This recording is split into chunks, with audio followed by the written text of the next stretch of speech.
Good morning, everybody. It's your girl Tanya with Authentically TJB. Today I'm coming at you with a morning car vlog, vlog. Have you ever, throughout your years of life, had so many dreams and passions and desires, but you, your own self, are the force that is making you afraid or making you doubt or block your own blessings.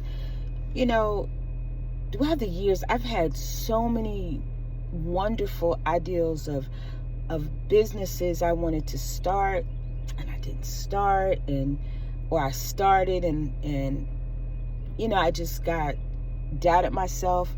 I remember I even was working at Kohl's part-time on the weekend. And I did it for like 5 years when I was back home in New York. And I know I had started out as just a weekend cashier and just working. Back then I didn't think about debt. I was the credit card queen, because I was opening so many accounts. And I never forget the manager, and we would get prizes, and you'd get, like, for every credit card you get 50 cents or something like that. And my little envelopes would be so big. And then one time I got like a prize, and the manager told the full-time people, he's like, Tanya's only here on the weekends and she's opening more credit cards than you guys are. So, but anyway, before I get into my story, I got to do what I do, make it do what I do. And one of my employees gave me a $50 Dunkin' Donut gift card for Christmas, right?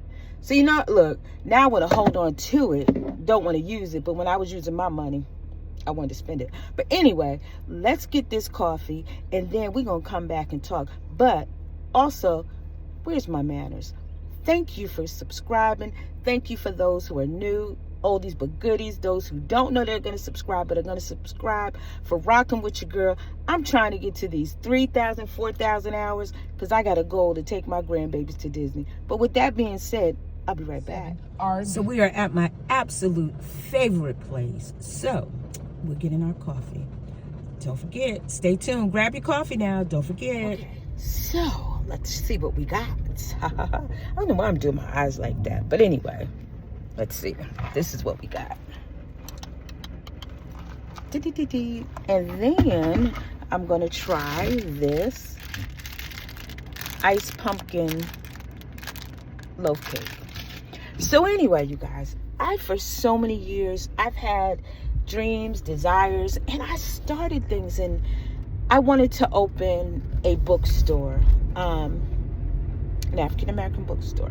Little, but I wanted to make it into like the bookstore / cafe where, authors could come and, read their books, people could come in and you could have like coffee, tea, a glass of wine, some soothing music, and read the book. And even if you didn't want to just buy the book, you could rent out the book, but read it there. It would stay there, but you can reserve the book to pick up, where you left off. And it would just be a place to go and relax and, just for your mind. But as life will have it, I went to a class for, and I did my business plan and all that good stuff. And, in New York, it was so much easier. I found a book vendor, and I did one time, I set up and I rented a table at a festival in another little town, neighboring town, and I sold the books and stuff. But I find that I would listen to others, but as I'm thinking about it, as I grow older, each day, each year, each minute, each hour, I can contribute that to my own fear, and what I didn't realize is I didn't have to dive in head first. I should have just done like I'd done, each toe at a time. Like, just take your time and do it like on a part-time basis, but I felt like I needed to go in right away and do it, and because I didn't, I failed, and then there was just so many. And then I remember one time I wanted to do a virtual assistant. Well, and this was around the time, again, I was back home in New York. This was the time when 9/11 happened. And, I did all the things, I did all the marketing, and I had to realize, again, you can't just jump head first. But let me get back to the story. So anyway, I happened to have a lawyer that was affected by 9/11. His secretary lived like away from him, and he needed, some help. So I went in, and he was really good because, he had told me that, one, I'm undercutting myself, with the pay, what I was asking. And he was like, he was going to allow me to rent space in his home. But I think what his idea is that I was going to eventually be his assistant because, the assistant he had, one, was having a baby, and two, was not drivable to get to him. Like it wouldn't, I guess it wouldn't work. I don't know.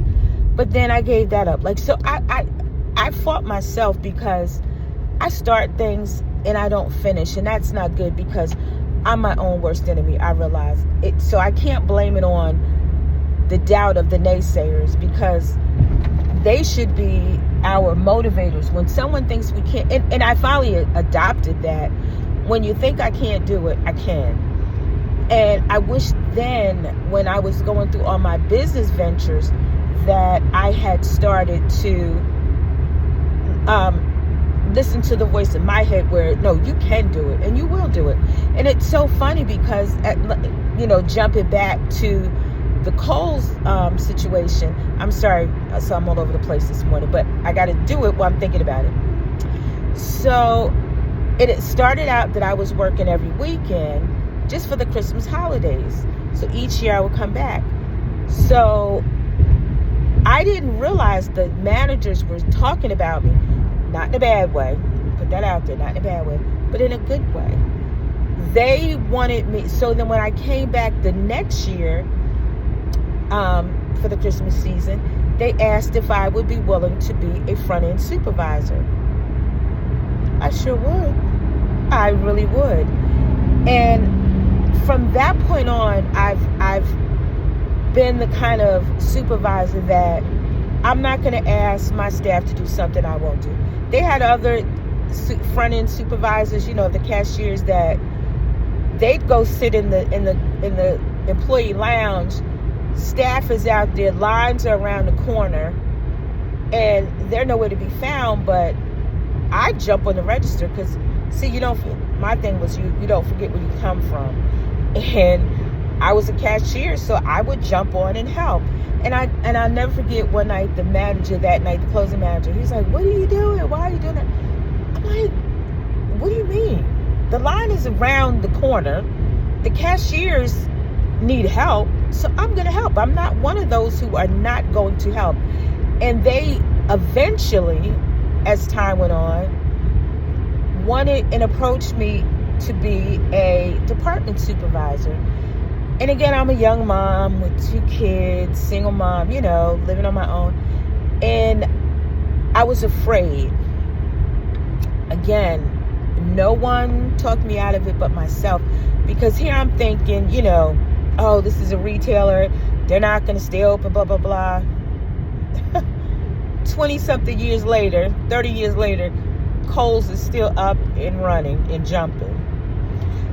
So those are the things that I realized, that I talk myself out of things. I am my own worst enemy when it comes to thinking I can't do.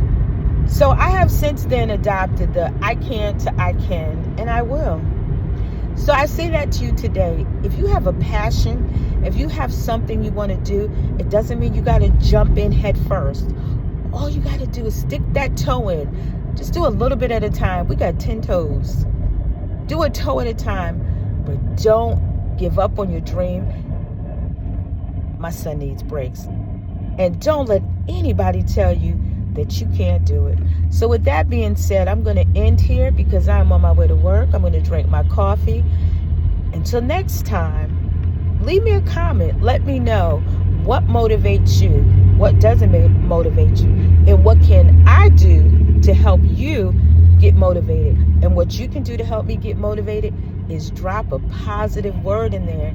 That's all I need, a positive word, positive affirmation. But until next time, don't forget to please like, comment, and subscribe. Hit the notification bell because I'm always uploading some type of video. But until next time, you make today a happy Friday. Mwah.